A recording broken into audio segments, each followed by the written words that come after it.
We know what the answer is, but we can't share it with you.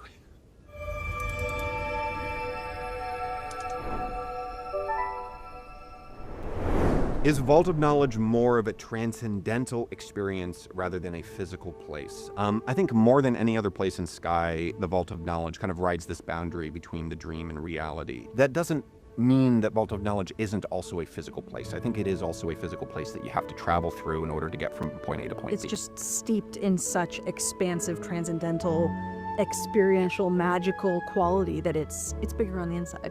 Was Golden Wasteland always called Golden Wasteland even before the fall of the Sky Kingdom? Was Golden Wasteland golden? So all of these names are names that we use to refer to these places, right? Like this culture didn't have a spoken language, and so they didn't refer to these regions by these names. If they had, though, I think the answer is no. I think that the term Golden Wasteland would have been a word that was applied to this place after it became a wasteland. The ship by the coast of the city was already in ruins by the time of animation. Do we know what happened to it? Yeah, so those gold nuggets that are scattered around that ship means that they used to have abundant resources there, and they were shipping these resources like how we handle batteries and energy resources. So there used to be abundant of that. And so the idea that a ship that had previously had a safe route no longer did and was attacked by krill or fell into darkness and led to some fight among the crew, the specifics of that are just our headcanon. Yeah. How did krills come to life? According to sketches in the Sky art book, the manta can become a krill, but can a krill become a manta? This is a question that we have left intentionally ambiguous. I think manta can become a krill, but I don't think krill can become a manta. I think it's... And then when they... We did scatter a bunch of hints about how these dark creatures come to its existence. We do have that drawing. Yeah. Remember? Yeah. Okay. Does this civilization have a name? No. The realms of Sky represent the phases of life. Guess that means the Sky realms are conceptually separate. In the animation, we can see the city is geographically connected to the Vault of Knowledge and then Eden and the floating castle.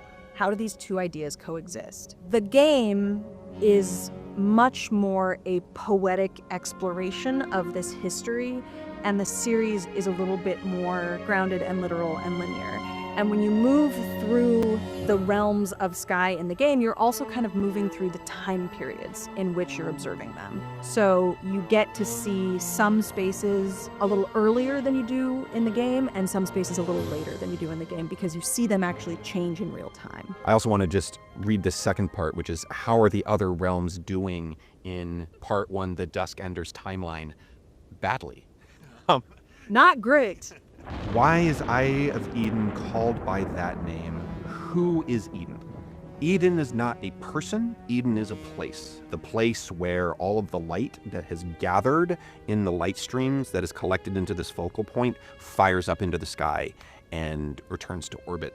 Eye of Eden probably most directly refers to not just the crystal, but the place immediately surrounding it. It's like this is the center of the most important magical location in this world. And Eden, as we use it, sort of refers to this impossibly harmonious place. Eden, as it's referred to in the game, which again is not what they're calling it. Eden is a promise.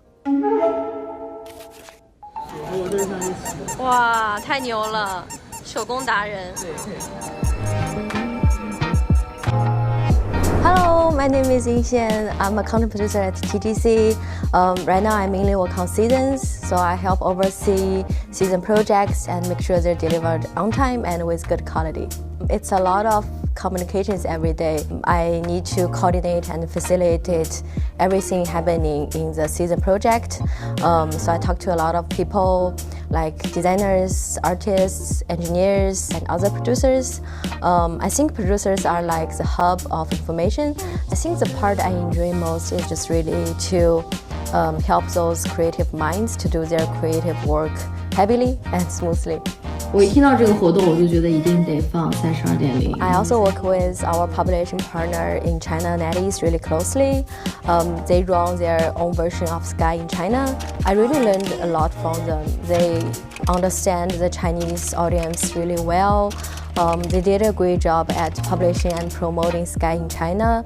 I think they're incredibly creative, and I really enjoyed working with them. I started doing bouldering recently. I really like bouldering because bouldering is just really a sport about yourself. Like every time I go bouldering, I feel like I'm challenging myself to when I reach the top. It's like the most satisfying moment that I have. How did you get to office today? I rode my motorcycle. It was very windy and wet, actually. Happy time zones. I'm Brian. I'm the senior manager for cloud at that game company. The cloud space is very much one of those roles where if everything is going well, nobody knows you exist. It's very much the plumbing underneath Sky. If something breaks though, you are the first person on people's minds. When I first got here, I was hired on as the live tech lead. Live ops tends to be quite reactive. In the cloud space, I get to be a little bit more proactive. I do miss live ops.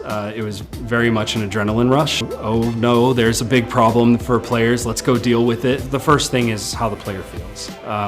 They need to know we understand exactly how painful it is for them. So they don't need us to pander to them or use corporate speak. I think the most memorable live incident that we had was players were stuck with the prayer emoji. I remember being in Discord with players for I think somewhere near 18 hours. Our community is just awesome, and our players went and actually laughed about it quite a bit, and I think there was some pretty funny content that came out of it as well. So the way that I wind down is I fly whenever I can. I have a plane that I bought and built. They require learning, they require focus. We have a saying in the pilot community, takeoff is optional, but landing is mandatory. The development over the seasons was really fun. There were so many things that we had planned and we couldn't actually deploy right away. Playing music together was something that really fleshed out much later in the game's development, but we already had an idea of it very early. Starting out, the game was really about bringing the players into the world of Sky. After a certain point, we really saw a need. Guitar and rock drums and more ambient sounds or synths in some of these other seasons, like Season of Sanctuary or Season of Performance, where yeah, your Sky Kid is performing, but it's really about the player also showing who they are, and having those modern instruments be there for them was really important and created a very cool sound along with everything that Sky had established up to that point. Sky is originally a game about flying, but the season of Abyss was the season we enhanced the dimension of the game from flying to swimming. Audio team really wanted players to feel like they can swim really well in the game world. We actually had to invent new technologies to achieve this. That was very challenging, but really exciting and fun challenge to us. I guess I feel like all the seasons were sort of challenging, but The Little Prince was probably the most difficult. The Little Prince had a very different character from all the Sky Kids and everyone else that the player had experienced. Making a theme for them that felt just right with the world and honoring how many generations of people their story has touched. That was actually really tough and kind of scary for me as a composer. I like to think that it's pretty good. Music sheet system started from very interesting idea. Because the Sky is network game, players can sometimes struggle with delay of the sound. And the music sheet developed so that players can connect and express music with their friends in a real time.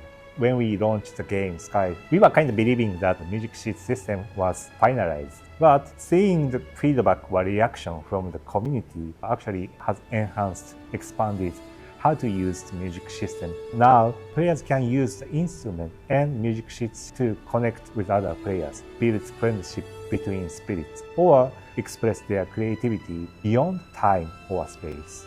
I always liked the idea of music sheets, but at launch and with the earlier seasons, I didn't really have the relationship with music sheets that eventually the players were developing. As I saw players expressing their desire to have a stronger relationship with other players through the music sheets, that's when I realized I needed to do more. Give them more music, give them music that was more challenging, more expressive for not just what the world of Sky was, but for what they were doing as players within the world of Sky. Our players, our Sky Kids, are a highly creative group of people, so they definitely influence what we create into the game.